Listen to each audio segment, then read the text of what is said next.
Welcome to my new video series. Video number 1.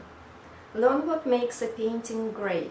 With this video series, I want you to learn how to look at art with intelligence and to get inspired.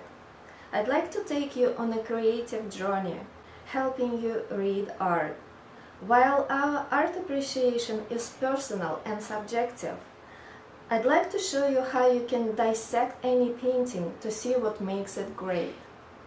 I'm going to limit myself to the traditional painting created before the 20th century. The history of art is divided into several art movements. Each movement determines the general aesthetic, ideas and values of a particular time period. Major art movements include Egyptian art, Greek art, medieval and Gothic art, Renaissance, Mannerism, Baroque, Rococo, Neoclassicism and Romanticism, Realism, Impressionism, Pre-Raphaelites, Cubism, Futurism, Surrealism, Abstraction and Pop Art, Social Realism, Postmodernism, and so on. Before the 19th century, most artists depicted the mythological and biblical scenes, paired with the portraits of royalty and historical events. The mid-19th century gave birth to a number of diverse art movements that forever have changed the subject, quality, and paint style. Art became art for the art's sake, meaning that it didn't need moral justification to stand on its own. There were three major groups of patrons: the church, the state, and the wealthy, who paid the artists to produce art. That's one of the major reasons why you could rarely see novelty in a subject matter before the 19th century. Having said that, there was still plenty of innovation channeled through composition, subject, expression, or a painting style. Before the 19th century, it was common practice for artists to enter a master painter workshop at an early age. Students received education in several art forms at once that included painting, sculpture, and architecture.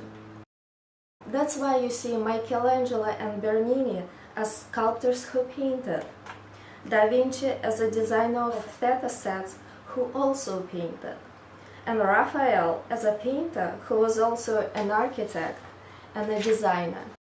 Artists often collaborated on the building and decoration of one structure to achieve visual harmony of all elements. Female artists didn't receive formal education and workshops, ateliers and academies until the mid-19th century, and they were not allowed to study the human form until the 20th century.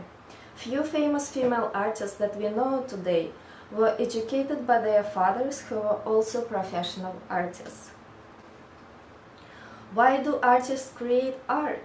That's the most common question. Most of us create art as a personal expression, an intense private experience, to convey a range of feelings such as love, hate, despair, anxiety, care, or desire. Art is also created as a social and political protest. We can look at Eugene Delacroix, Liberty Leading People. Art is also created as a social order, religious and propaganda art. Art is created as a social change. And finally, art is made as a study of the beautiful in any form, including religion, landscape, or portraiture. Representational art is laced with meaning that serves as a universal language to express feelings we can't write in words. Now let's dive into the world of painting, looking at all artistic elements. 1. Story and subject. Art is a cultural object, a product of history, with a universal language available to everyone, not just the wealthy. Art reflects on the world and its values. History is often studied through the works of art and architecture to give us an insight into people's lives, ideals, intelligence, and motivations. Therefore, I begin our journey with the history paintings, religious and biblical scenes, and formal portraiture as the measure of societal values and dogma that have flourished for centuries and occupy the biggest part in the art history. Biblical scenes. I'd like to distinguish between the religious and spiritual art. Biblical paintings and murals illustrated stories from the Bible and the life of Christ, like the Last Judgment, the Annunciation, scenes of hell, Madonna and Child, Nativity, death of Christ, deposition, resurrection, and so on. Spiritual art can be any kind of painting of beauty and the divine that conveys emotion, channeling through the artist onto canvas. Religious art could contain the spiritual, but the 20th century spiritual art had no religious dogma. Let's go back to the 1400s. The church was the major patron to order altarpieces, icons, and murals to promote its religious ideals. This kind of painting was established by the institution to instruct and to promote beliefs, norms, and social order. Fra Angelico. Born near Florence, the artist, who was also the friar, lived at the monasteries and earned a good living creating paintings for the local Dominicans as an aid in their daily prayers. His talent got noticed quickly by a few powerful art patrons' families, including the Pope, who commissioned him the altarpieces and frescoes in chapels. A man of high moral values, Fra Angelico combined his affinity for the divine with the artistic sensitivity to the subject. He painted elegant figures as personalities with soft skin tones, light and shadow, exaggerated emotions, and elaborate details in fabric. Technically, the artist was inspired by the innovations of Italian master Masaccio and painted the pieces with believable perspective. A popular painter among aristocrats and kings alike, Hieronymus Bosch lived in the Netherlands. He was the most innovative Flemish artist in the 16th century, painting religious scenes unlike anyone else in his time. His art combines folklore, alchemy, astrology, and the biblical stories, depicting humans addicted to lust, pleasure, gluttony, and other sins. The artist painted elaborate and detailed fantastical worlds that became moralizing satire. While Baroque artist Caravaggio painted religious and biblical scenes for the churches and cardinals in Rome and beyond, he often used ordinary and poor people in his innovative depictions of saints that caused controversy and rejection by the church in his time. Caravaggio often painted several versions of the same subject after the initial rejection. The artist exposed the models' dirty, bare feet or simple torn clothing, painting poor people, elevating them to the status of saints. His artworks feature beautifully lit figures and fabrics that create deliberate movement through the design and patterns of color. His use of dramatic light chiaroscuro left a profound influence on the history of European art. The artist died young, involved in numerous brawls. He showed a violent temper that led to his premature death, leaving a tremendous legacy nevertheless. History and mythological painting. As part of the 19th century academic curriculum, all artists were required to paint the historical and mythological scenes and could only graduate with a painting showing off their skill in depiction of nude figures in various positions. Every classical training is based on figurative studies. Once the artist masters the human form, he enters the profession. Such rules existed until the middle 19th century, when the academic painting began to lose its influence and prestige, giving way to modern art. Russian Academy continued this tradition well into the 21st century. Rembrandt. Rembrandt is one of the most revered painters in the history of art, who worked across several media and subject matter. He received his formal training in a studio of a famous history painter and then quickly established himself as the leading artist in Amsterdam. His early career appeared promising, but the death of his wife, the inability to manage his resources, and his fallout of popularity drove him to bankruptcy and sadness. While you may feel indifferent to his use of light and dark, his divine ability to paint portraits with raw emotion towards the end of his life is striking. Mythological scene. Mythological painting has a vast history in art across centuries.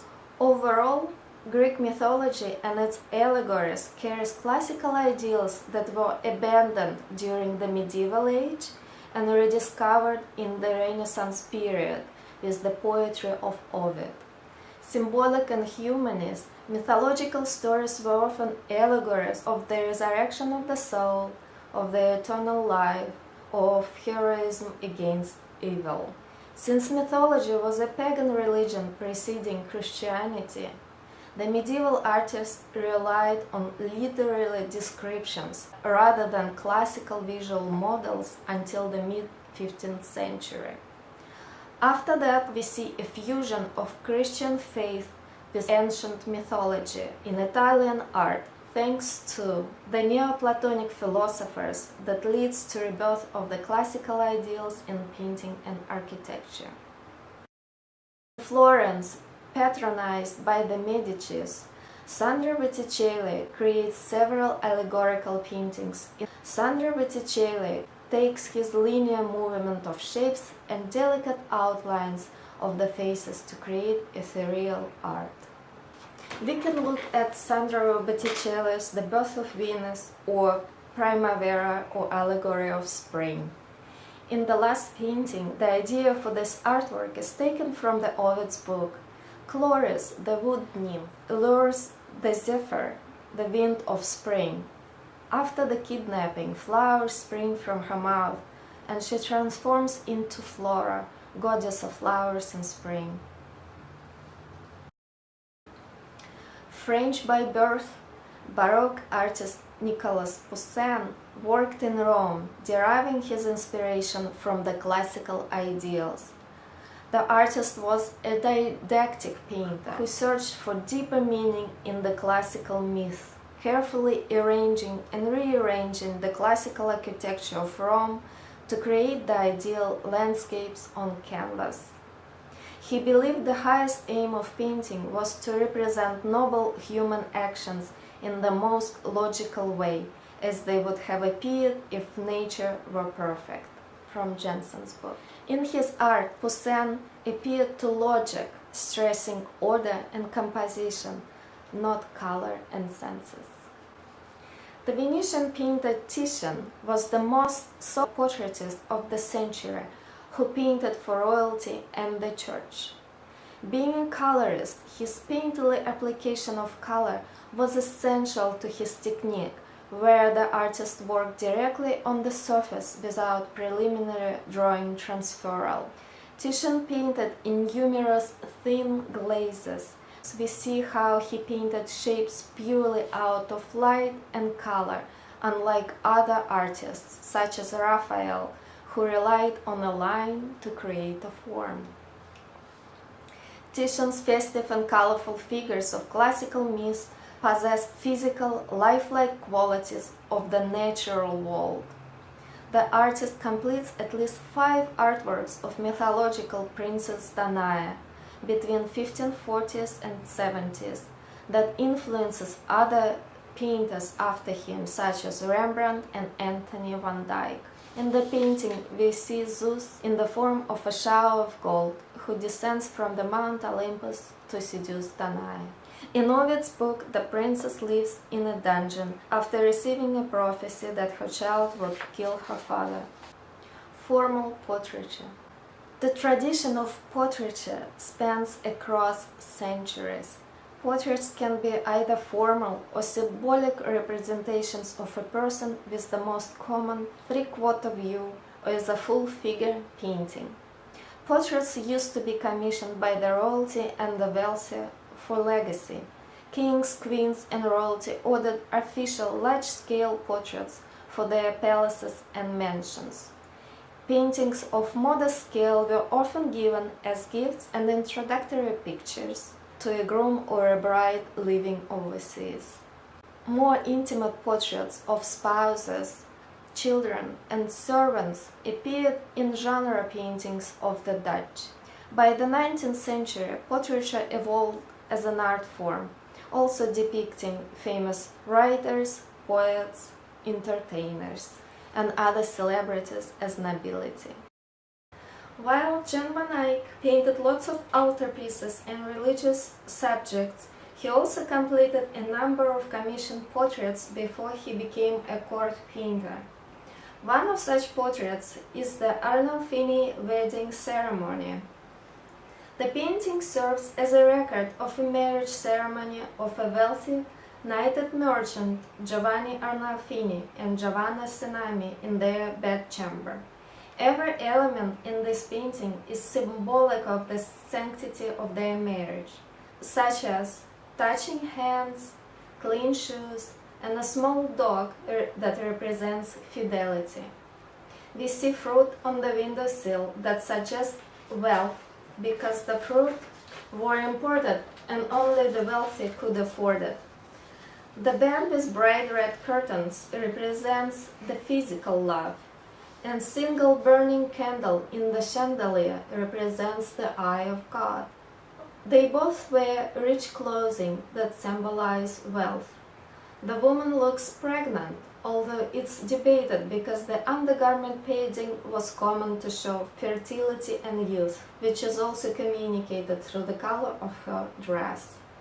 The most fascinating piece is the convex mirror decorated with scenes of the Passion that reflects the entire room and even a garden with the sky seen through the window.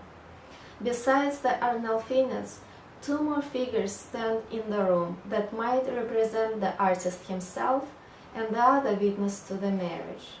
The inscription on the wall says, "Jan van Eyck was here." Anthony van Dyck, a Flemish Baroque artist, became the leading court painter of England after an already successful career at home and Italy. A child prodigy and the best assistant to Rubens, he began his career with mythological paintings of ideal love.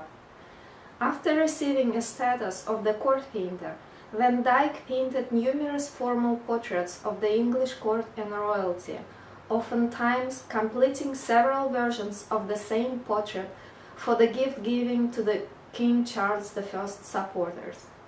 His painterly style shows the influence of Rubens, where he is able to describe the form accurately in loose strokes of paint.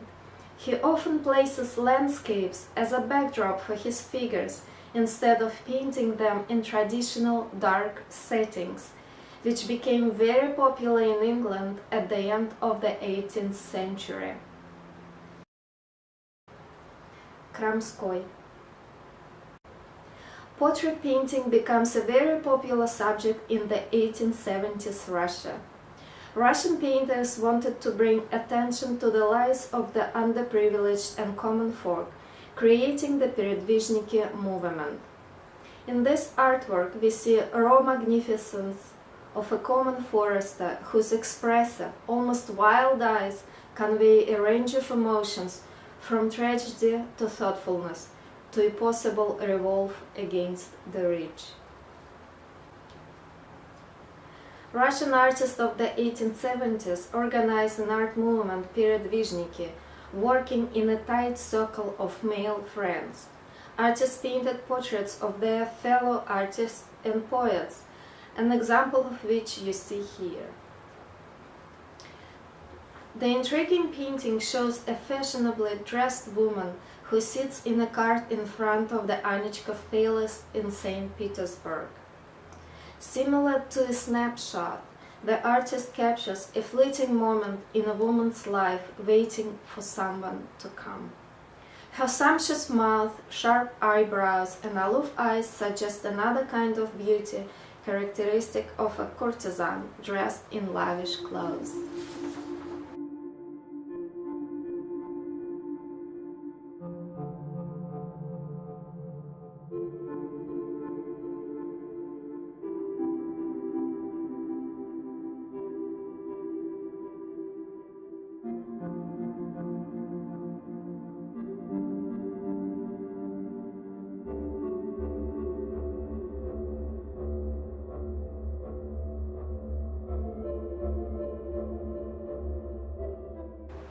Landscape art and genre paintings. Landscape painting developed as a separate art form much later in history, in the 17th century. Landscape art of that time captures the beauty of nature and idealized serene countryside of Rome. The master of landscape art is the French Baroque artist Claude Lorraine. Like many painters of that time, he spent his career in Rome exploring the countryside in his idealistic landscapes. Besides producing numerous study drawings, he is known to be the first painter to sketch with oils outdoors. His ability to depict the glow of the sun with a note of nostalgia found its vast appreciation among the English. John Constable painted numerous oil sketches in English countryside. He was the first artist interested in painting the atmospheric conditions of the sky and the light, as opposed to depicting many details present in front of him. These fleeting effects of changing weather opened him up to a much freer, painterly style that's personal, romantic, and sincere. He completed the final paintings in his studio using a combination of brushes and a palette knife. The artist takes several years to finish this artwork after the death of his beloved wife. Although this painting is dominated by darkness, he paints the church as a symbol of faith and the rainbow as a symbol of hope. By the 19th century, landscape art evolves into a spiritual realm, where artists see nature as the force and the sublime, often depicting the violence of nature and the man's insignificance. Caspar David Friedrich leads the Romantic painting movement in Germany. German artist was a Protestant who believed in painting nature with religious sentiment. His solemn, still, and melancholic landscapes expressed human defeat by nature.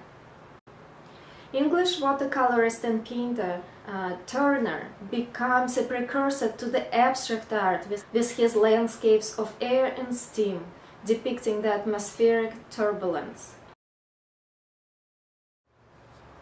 Genre paintings. Genre paintings depict scenes of ordinary life, still life, and everyday scenery that includes domestic interiors. These subjects appeal to a large middle-class collector base, especially in Holland, that's often called the Dutch Golden Age. Artists become keen observers of human behavior, sometimes painting parodies that nevertheless remind the viewers of values found in spiritual, not worldly possessions. Dutch still-life painters often explore the theme of vanitas. Vanitas mean the vanity of earthly pleasures, the inevitability of death. Due to Holland's conversion to Calvinism, artists pass on moralizing stories onto their art to produce symbolic still lifes with exotic flowers and fruit, high-end utensils, and extinguished candles or dead fish as vanitas symbols. You can often see grapes as a symbol of resurrection, pomegranate as a representation of the Virgin's purity, and the human skull as a symbol of the brevity of life. Johannes Vermeer. Johannes Vermeer is a Dutch genre painter who spent his entire life living in a house in a small town of Delft. His paintings are beautifully different because they depict the fleeting feelings of quietness, mystery, and psychological tension transcended in the images of women doing ordinary tasks. Carefully composed interior spaces set the stage for these sumptuously dressed middle-class women to open or to write a letter, to play an instrument, or to be caught up in lace-making. He painted in many layers with expensive pigments such as ultramarine and vermilion paint. His unique treatment of light that looks modern and almost abstract gains appreciation and critical acclaim only a century ago. Thanks for watching. I hope you enjoyed watching my video. Meanwhile, go to my website veronicasart.com, subscribe to my art notes and receive a free gift. Thanks for watching, guys. I'll see you soon. Bye bye.